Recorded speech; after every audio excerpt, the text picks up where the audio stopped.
Hey everybody, it's Andrew back again with another video, and today we have the full review of the Dell XPS 17 9730 here for 2023. Now, as you can see, this still has that same gorgeous 17-inch IPS display with a UHD Plus resolution. There's no OLED option, although that would be great. It's also a 60 hertz display. We'll get into the pros and cons. We'll get into everything in this video. Now, of course, this does have a 13th gen processor, H series Core i7 13700H on this review unit, and we're seeing a really nice increase in terms of both the single and multi-core performance over last year. We're seeing better battery life this time around. We're seeing better graphics performance because it has a better GPU. We're going to get into all the things I think that this brings to the table. Some of the cons I think are still existing here. We're going to find out if this is a good purchase decision here for 2023. Hey everybody, it's Andrew, and this is my review of the Dell XPS 17 9730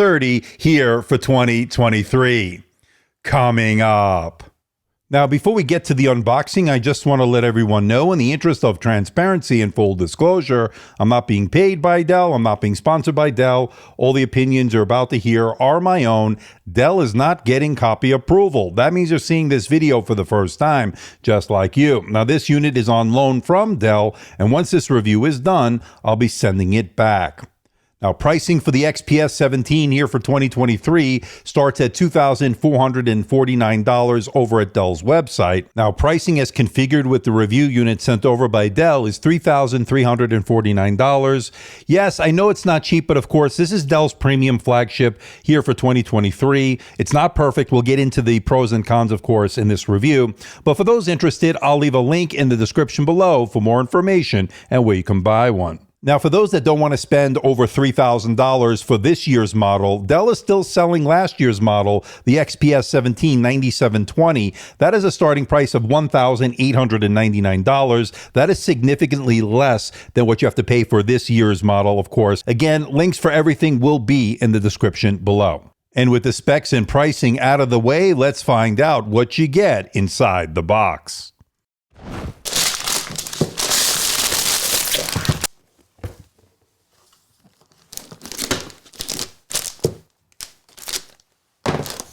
Okay, so here we have some documentation, same packaging, by the way, we've seen before, 9730 XPS 17, some warranty and regulatory information right there, pretty standard paperwork. Let's put that over here. Let's take a look at the charging brick here.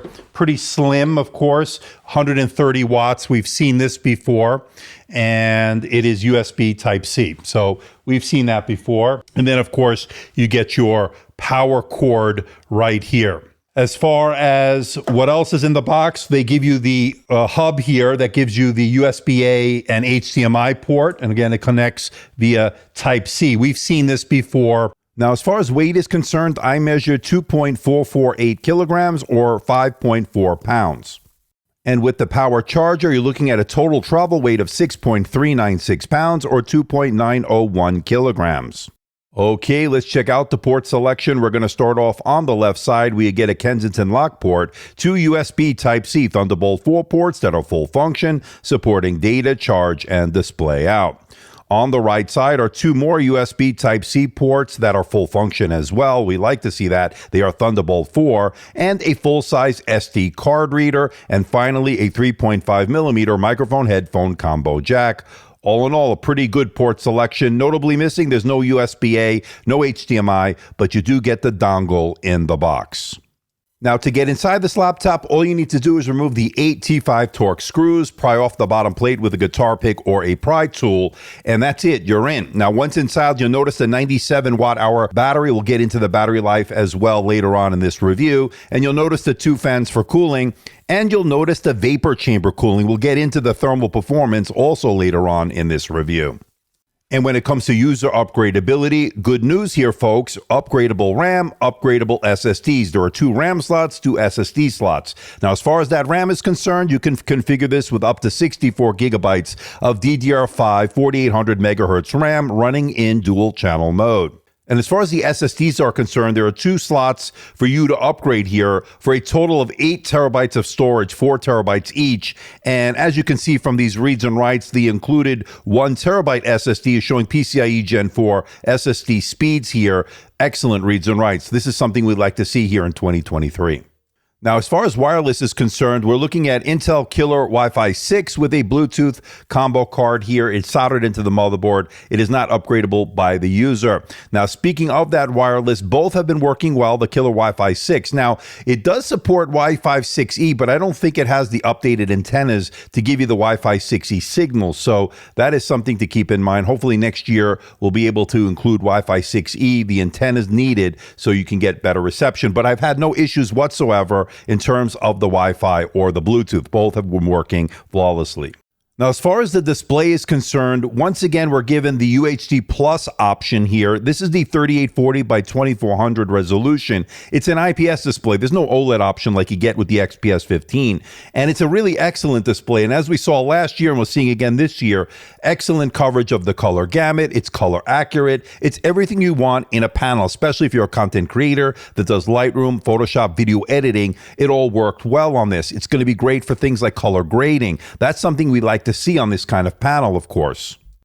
Now, it does have an anti-reflective coating on it, helping reduce the glare and reflections, but of course you will see some glare and reflections depending on your lighting conditions, and it is a very bright display here. They claim 500 nits. I actually got a little bit above that, 501 nits in my measurements. This is going to be good for both indoor and outdoor use, but of course, in direct sunlight, you will have some glare and reflection issues to be expected. But as far as this panel is concerned, this has been great for consuming media, watching Netflix, Amazon, YouTube, watching high dynamic range content has been excellent. This really has not disappointed. It really has shined in that regard.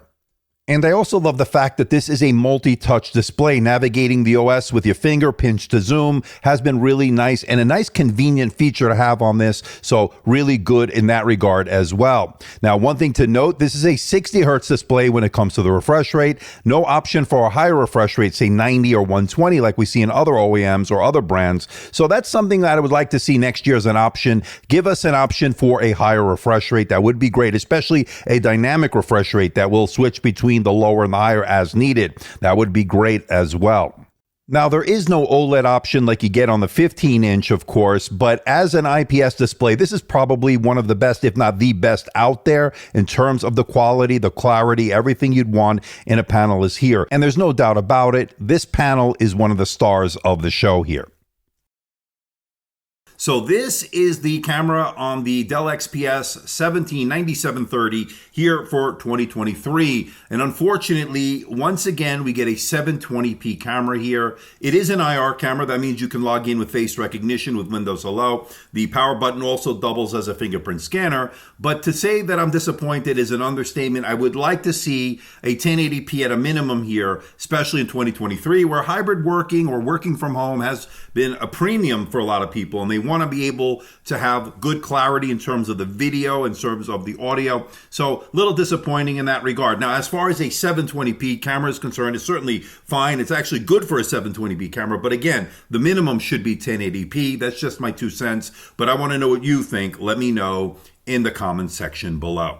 Okay, let's talk performance, and this is running Intel's 13th gen processor, the Core i7-13700H that has 45 watts. We're talking 14 cores, 8 efficient cores, and 6 performance cores. And as you can see from these results, excellent single and multi-core performance, doing everyday tasks such as Microsoft Office, email, web browsing, all worked really, really well. Now, when it comes to video editing in DaVinci Resolve or Premiere Pro, 4K video editing is definitely doable on this because it does have the NVIDIA GeForce RTX 4070. Now, they're listing this between 60 and 70 watts, of course, so that's definitely going to help on the graphics performance, although I wouldn't categorize this as being a gaming laptop per se, but you definitely could play some of the more popular titles, get very playable frame rates, as you can see from these results. And of course, you could always add an external GPU thanks to the 4 Thunderbolt 4 ports that this has, but I don't think you need to do that. Obviously, the RTX 4070 is certainly capable here for doing gaming when you're not doing work on this laptop, and definitely doable for video editing and things like that. So very good for the content creator in that regard. And we're definitely seeing a nice year-over-year improvement in when it comes to the single and multi-core performance between the 9730 for this year and 9720 from last year. And especially that multi-core performance, we're seeing a nice improvement. And that's, of course, attributable to the fact that this has the RTX 4070 over last year's RTX 3060. And when I ran the Temps stress test to see if this will thermal throttle under heavy load, it got a passing score of 98.2%, meaning it detected very little, if any, thermal throttling under heavy load. That's really good. And as far as the surface temperatures are concerned under heavy load, I never saw it got overly hot in terms of the temperatures, never too hot to the touch. Even on the underside, there were a few hot spots here and there, but nothing to be alarmed about, nothing to be really overly concerned about. They did a good job in terms of the surface temperatures here. And that's because this has vapor chamber cooling and has made all the difference, especially when you compare it to the XPS 15, which doesn't have that vapor chamber cooling. That's a big difference maker in my opinion. Now, as far as fan noise is concerned, under the ultra performance mode, it got around 47, 48 decibels at the maximum. So not too bad. I've heard worse, certainly noticeable, but nothing to be overly alarmed or overly concerned about. Not too bad in terms of the fan noise overall. Okay, let's talk about battery life. And as I mentioned, this retained that 97 watt hour battery we saw last year, and it did 8 hours and 44 minutes on the PC Mark 10 Modern Office battery test. That did a lot better than last year's 9520 when I ran the same test on that, which did 5 hours and 56 minutes. So we're definitely seeing a nice improvement year over year when it comes to battery life. Now, when I did the video playback test for the PC Mark 10 result here, 9 hours and 7 minutes on this year's model, and I got 5 hours and 41 minutes on last year's model. Then, of course, if you're going to do any kind of gaming, it really will suck the battery dry pretty quickly, lasting about an hour or so. So don't expect this to last all that long when you're playing games on battery. But my overall takeaway is a definite improvement year over year when it comes to battery life. Okay, let's talk about the keyboard. There has been some criticism over the last few generations, feeling that it was a bit too mushy. I actually like the keyboard in terms of its tactility, the key travel. It's the same as last year, so no difference in that regard. And I felt it was comfortable for typing out long documents, emails, and so forth. One thing to note, of course, there's no numpad, despite it being a 17-inch laptop. Again, you don't get that numpad, especially if you're a number cruncher. Some people are actually happy about that. Some people a little bit disappointed. It's about a 50-50 in terms of that camp. It also has a nice multi-level backlight on it. It allows you to get work done in a dark room or a dimly lit environment. It also has a very spacious touchpad. I found it was very responsive when it comes to scrolling, all the gestures, everything worked really well. And I didn't find any looseness or any kind of issues with the touchpad on my 9730 review model here, and it all worked well. There is nothing to be concerned about in terms of the quality control, at least with my review unit. So that is looking good so far. All right, let's talk about the audio. And this features quad speakers, 2 woofers and 2 tweeters. And the total output, of course, is 8 watts. Now, for a 17-inch laptop, this certainly sounds really good. I like the full richness of the sound. I like the bass. The mids were good. And the overall volume is good.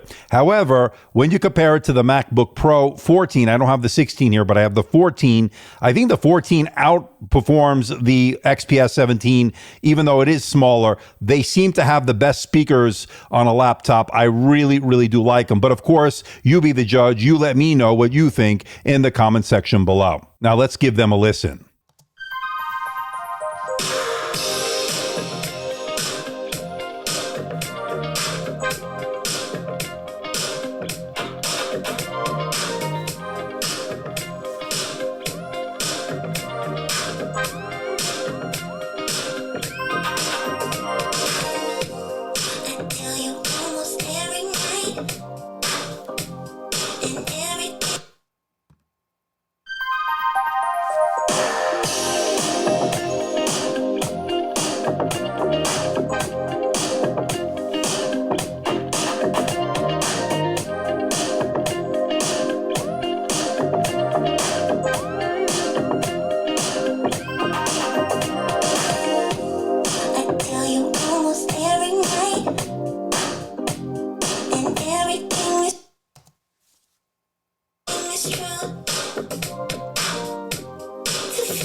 whenever I'm with you. Okay, people, let's bring it all home. What do I think about the XPS 17 9730 from Dell here for 2023? And of course, there's a lot to like here. A lot of improvements, single multi-core performance improvement, definitely getting graphics improvement, and we're seeing better battery life year over last year's 9720. But the question remains, is the design getting a little bit stale? This is the third go around with the same design. We still get the same 720p webcam, which to me is unacceptable here in 2023. Still no Wi-Fi 6E support and no high refresh rate option, certainly no OLED option. And these are some of the things you're going to have to take into account when considering this 17-inch laptop. But my overall takeaway is there's enough improvements in terms of the performance, and there's enough battery life improvement here to make this one of the best 17-inch laptops of 2023, especially in the premium flagship category. And I have no hesitation recommending the XPS 17 9730 here for 2023. So please hit the like button, please subscribe, please share this video. Don't forget to leave a comment in that comment section below. Let me know how I'm doing. Let me know if there's a device or something out there you think I should review. I'll do my best to try to make that happen. Don't forget to check me out on Facebook, Twitter, Instagram, and of course, my website, amdtechreviews.com. So until next time, this is Andrew, and I'll see you in the next video.